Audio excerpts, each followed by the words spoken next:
Hola, muy buenas tardes. Gracias por acompañarme en esta nueva edición de Temas Selectos de Literatura Mexicana del siglo XIX.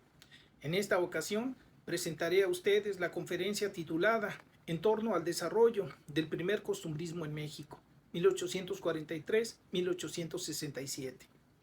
Si bien tertulias literarias como la de Francisco Ortega o la del Conde de la Cortina se habían dado a la tarea de mantener viva y de darle orientación a una praxis literaria que parecía claudicante en medio de la inestabilidad material, moral y cultural del país durante los primeros 3 lustros de vida independiente, el gran mérito de la Academia de Letrán fue el de articular conscientemente un proyecto tendiente a nacionalizar la literatura, como dijo Ignacio Rodríguez Galván en su introducción al Recreo de las Familias, inclinado a mexicanizar la literatura mexicana de toda otra, como afirmó con mayor éxito Guillermo Prieto en su póstuma Memoria de mis tiempos.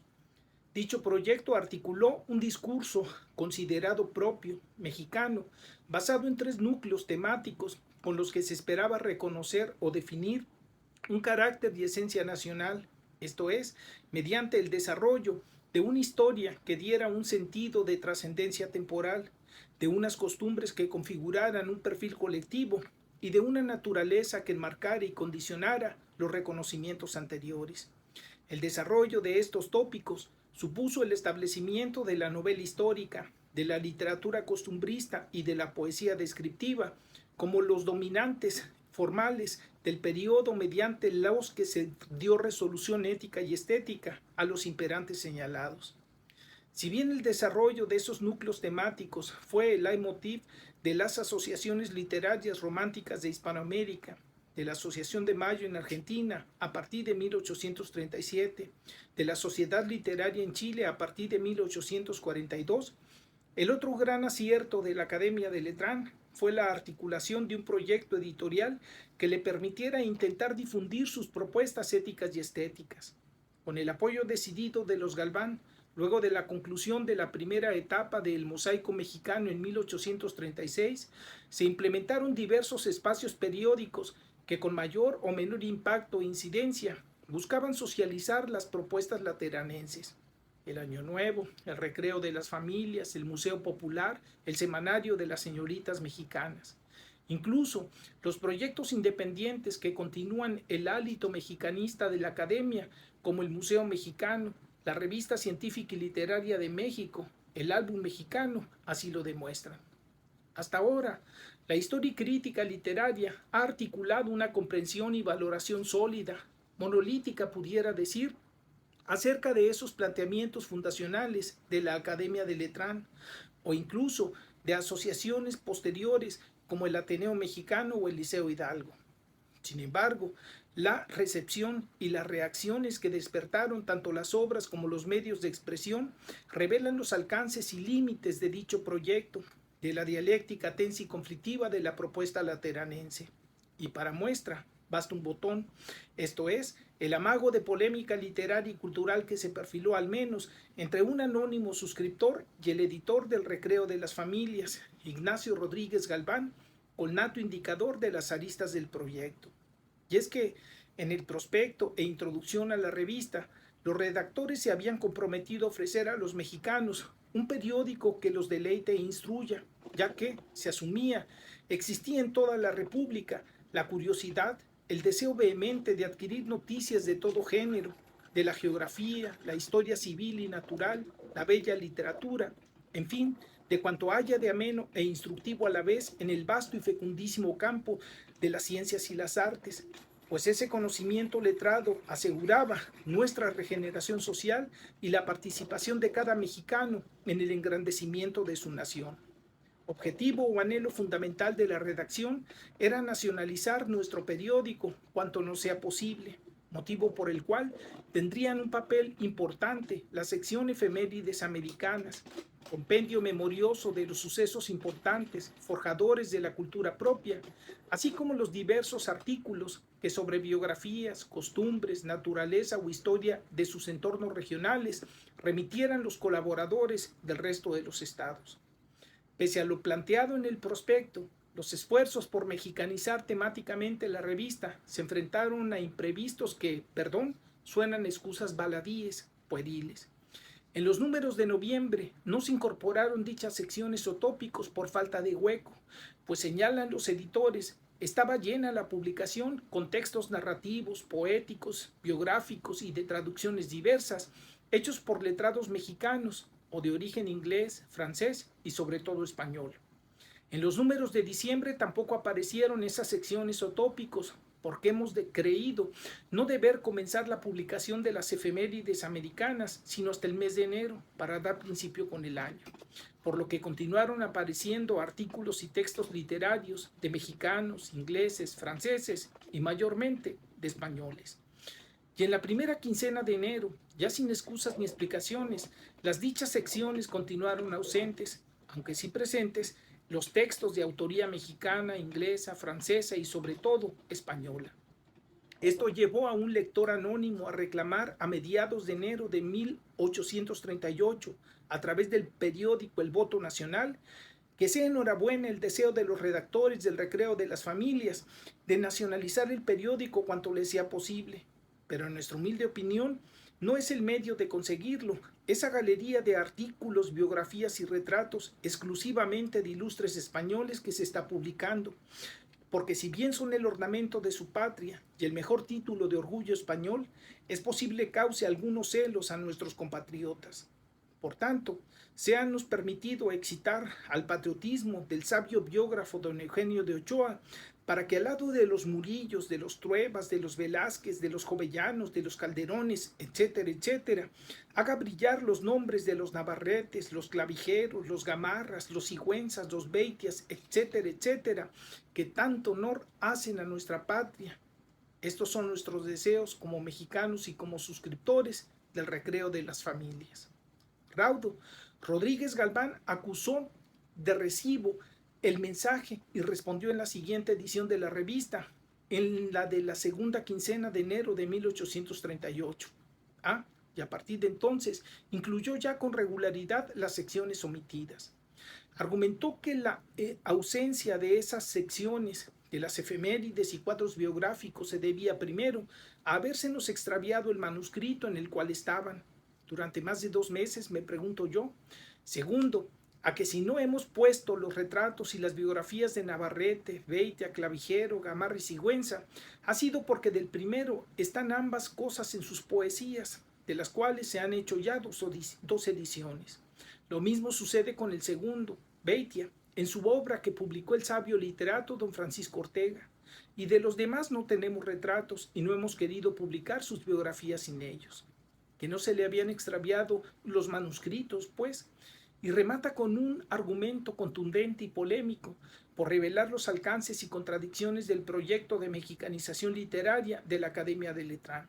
Si hemos puesto esa galería de hombres célebres, es porque creemos que el mejor medio de estimular al trabajo es presentar ejemplos de hombres grandes que por sus fatigas y su aplicación han llegado a alcanzar la gloria que los rodea, eligiendo de preferencia a los españoles por reputarlos como padres de nuestra naciente literatura mexicana, y porque solo estudiando sus obras pueden competir los mexicanos con esas celebridades que hoy deben de envidiar, pero que dentro de pocos años, gracias al talento natural que distingue a los habitantes de esta parte del globo, mirarán como émulos y nada más.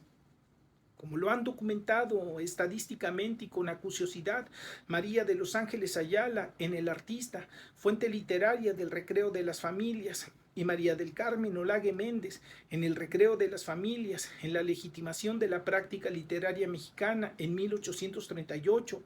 si bien la revista fue medio de expresión de alrededor de 16 letrados mexicanos como Rodríguez Galván, Pesado, Calderón, Castillo y Lanzas, Ortega o Tosiat Ferret, hay que reconocer que publicó poesía, narrativa, biografía, ensayo de alrededor de 14 literatos franceses, 7 ingleses, 2 cubanos y sobre todo de 26 escritores españoles como José de Espronceda, Nicasio Gallego, Antonio García Gutiérrez, Ligles y Darrac, Bretón de los Herreros, Bermúdez de Castro, entre otros, hecho que en buena parte motivó el señalamiento crítico del anónimo suscriptor. Si bien, como se ha dicho, esta vuelta y recuperación a los orígenes hispánicos pudo obedecer al sentimiento antigalicanista que despertó la primera guerra de intervención francesa, la llamada Guerra de los Pasteles en 1838, entre los mexicanos de la época, aunque también pudo ser expresión del clasicismo hispánico que gravitó siempre sobre el primer romanticismo de nuestro país, lo que me interesa destacar es que desde las primeras revistas culturales y literarias que circularon en México, desde las precursoras Variedades o El Mensajero de Londres, El Iris, Miscelánea o La Minerva, hasta en los diversos órganos de difusión de la Academia de Letrán, está manifiesto no solo el conocimiento, sino la presencia dominante de la tradición y canon cultural y literario español, gravitando no solo como un referente interesante, sino sobre todo como un modelo a seguir. Me he detenido en contextualizar esta contradicción del programa de mexicanización literaria de la Academia de Letrán con la intención de plantear un marco general a partir del cual intentar trazar y rastrear los vasos comunicantes habidos entre el costumbrismo pintoresquista español y el primer costumbrismo mexicano, que cobró auge e importancia a partir de 1843, cuando la colonia española en México publicó con el inicio del año la revista cultural y literaria España pintoresca, artística, monumental, literaria y de costumbres, en la imprenta de Vicente García Torres, al mismo tiempo que daba inicio la publicación del Museo Mexicano, revista cultural y literaria, fundada y dirigida por Manuel Paino y Guillermo Prieto, y editada por Ignacio Cumplido entre 1843 y 1845. Cuando iniciaba la pandemia, buscando bibliografía para un trabajo sobre costumbrismo que traía entre ceja y ceja, me topé casualmente con España pintoresca, artística, monumental, literaria y de costumbres. Cansado de buscar y no encontrar suficiente material crítico sobre el tema, me puse a hojear el texto, a contextualizar su publicación, y grande fue mi sorpresa al ver que quizás aquel volumen pudiera ser una especie de eslabón perdido que bien pudiera ayudarme a entender los orígenes y desarrollo del costumbrismo en México. Y es que España pintoresca, artística, monumental, literaria y de costumbres fue una revista literaria, literaria en el sentido de bellas letras, como la mayoría en los dos primeros tercios del siglo XIX, que la colonia española afincada en México a finales de la década de 1830, principios de la de 1840, publicó quincenalmente durante 2 años seguidos, entre 1843 y 1844, en la imprenta de Vicente García Torres. Luego del establecimiento formal de relaciones diplomáticas entre México y España en 1839, con la llegada de Ángel Calderón de la Barca a la capital de la República, se diseñaron diversas acciones políticas y culturales tendientes a superar las tensiones y conflictos que habían dejado los 300 años de coloniaje y los 11 años de la Guerra de Independencia. Eso de salvar equívocos es un decir. Al parecer, el embajador Calderón de la Barca era un bocaza que expresaba ante propios y extraños certezas monárquicas en torno a México que chocaban con los principios republicanos del naciente Estado, las que, como onda expansiva, eran conocidas por la opinión pública y por el Palacio Nacional, tensando las relaciones con el gobierno y los políticos de la época, como el influyentísimo José María Tornel. Decía, pues, que se diseñaron acciones para trascender los recelos y malentendidos de la época colonial y de la Guerra de Independencia, los cuales se habían traducido en un fuerte sentimiento antiespañolista, que en diversos momentos de 1829, 1838 o 1840 habían provocado persecuciones y decretos de expulsión. Por ese motivo, España pintoresca define como sus objetivos que los españoles afincados en México recuerden y se enorgullezcan de su patria, sí, pero sobre todo buscaba que este cuadro que tantos puntos de contacto ha de ofrecer con este país, ojalá que no desagrade a los mexicanos y que ideas más dignas y conciliadoras preparen y consoliden la armonía que debe existir entre dos pueblos demasiado cercanos en parentesco para desconocerse y demasiado unidos para aborrecerse. Según el prospecto publicado en el Diario del Gobierno de la República Mexicana el 11 de diciembre de 1842, la publicación formaba parte de un nuevo género de producciones, las revistas literarias, que bien pudiera transportarse a México y aclimatarse con gran beneficio en esta sociedad. Y aún se ha establecido ya con varios nombres, como el Año Nuevo, el Recreo de las Familias, el Mosaico Mexicano, y ha empezado a excitar vivamente la curiosidad del público. Por eso, nosotros, españoles que nos hemos reunido para sostener la publicación que ofrecemos al público, nos hemos propuesto, escogiendo lo mejor de lo que en este género se escribe en nuestra patria, dar aquí un periódico que haga conocer a la España de hoy y de los tiempos anteriores, en sus trajes y costumbres, en sus hombres célebres antiguos y contemporáneos y hechos importantes, en algunas de las producciones poéticas y otras de amena literatura del día. Todas las descripciones y biografías irán acompañadas de estampas litografiadas con esmero, y está la baratura de la suscripción, que bien conocerán todos que aquí no se aspira a ganar. Antes de abordar otro asunto, debo señalar aquí dos cosas. Primero, la orientación eminentemente costumbrista de la publicación, que buscaba articular y hacer trascendente una imagen de España que se estaba reconociendo luego del resquebrajamiento de su imperio colonial hispanoamericano y de la fratricida Primera Guerra Carlista. Y segundo, quiero destacar el papel que en la difusión y comprensión literaria costumbrista se le dio a la imagen, a la litografía específicamente, pues se reconoce que a la amenidad de la lectura reúnen estas producciones, las revistas literarias, se entiende, el interés de los grabados, esta escritura animada que tan elocuentemente habla a la vista y por medio de ella a la mente seducida por la facilidad y eficiencia de la comunicación. Salvo la traducción de dos escenas del Cid de Corneille, que fue publicada por el abogado, poeta y traductor mexicano lateranense Alejandro Arango y Escandón, todos los textos habían sido publicados inicialmente en diversas publicaciones españolas del periodo inmediato anterior. Dice Jefferson Riespil en su artículo El movimiento costumbrista mexicano que España pintoresca dio un considerable impulso al movimiento costumbrista en el país, aunque casi no contuviera artículos de esta clase escritos por mexicanos, pues en ella se reprodujeron un gran número de artículos españoles que aparecían en las revistas de la península en fechas anteriores. Entre estos se encontraban los bosquejos costumbristas de Clemente Díaz, Antonio Flores, Enrique Gil, Antonio de Isa, Zamacola, José Somoza, José de Vicente y Caravantes, Larra y mesoneros romanos. Ese interés en los costumbristas y especialmente en mesoneros romanos que se había ya suscitado es sugerido por una nota del editor en el prefacio de las entregas de sus recuerdos de viaje. En ella se predice que los siguientes artículos serán recibidos con tanto gusto como sus escenas matritenses, que han sido leídas en México con avidez. Es a este punto a donde quería llegar, o de donde parto en la versión extendida de este trabajo. Pese a que el romanticismo y la academia hispanas han erigido a Mariano José de Larra como el arquetipo, como la figura mítica del escritor romántico costumbrista en nuestro entorno, sobre todo luego de su suicidio en 1838.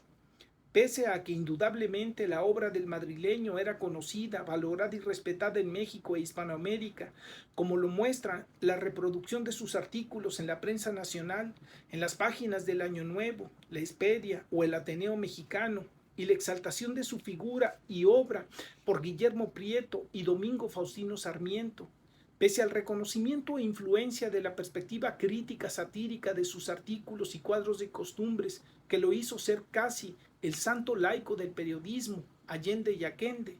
Pese a ello, creo, la tradición de la literatura costumbrista, escrita y desarrollada en México, también y precisamente a partir de 1843, aproximadamente y hasta alrededor de 1865, en espacios como el Museo Mexicano, la Revista Científica y Literaria de México o el Álbum Mexicano, recibió la influencia decisiva, no de manera necesaria, de la vertiente del costumbrismo crítico representado por Larra y sus cofrades, Ventura de la Vega, Juan González de la Pezuela, Miguel Ortiz, Juan Bautista Alonso o Bretón de los Herreros, sino, sobre todo, de la vertiente del costumbrismo pintoresquista, que buscaba establecer la etiología histórica y cultural de los tipos y usos que conformaban a una colectividad, vertiente que, si bien conocida desde 8 o 5 años antes, comenzó a adquirir particular impacto y trascendencia, coincidentemente, a partir de la publicación quincenal de España Pintoresca en México. A reserva de poder exponerlo con mayor detenimiento en otro momento y en otro espacio, de conectar ambas revistas con los otros factores de la historia de la cultura literaria mexicana, sobre todo la consolidación de la práctica litográfica en México a partir de ese año de 1843, de trazar paralelismos u homologías entre temas, secciones y perspectivas entre ambas revistas, considero que la revista España Pintoresca, Artística, Monumental, Literaria y de Costumbres contribuyó a entronizar en México la vertiente del costumbrismo pintoresquista, constituyéndose, no sé si en el modelo, pero sin duda en un referente obligado con el que dialogó dialécticamente el Museo Mexicano. Esa publicación, fundada y dirigida por Guillermo Prieto y Manuel Paino, y que supuso el comienzo del auge del costumbrismo en México. Por lo pronto es todo. No me resta más que agradecer su atención. Hasta pronto.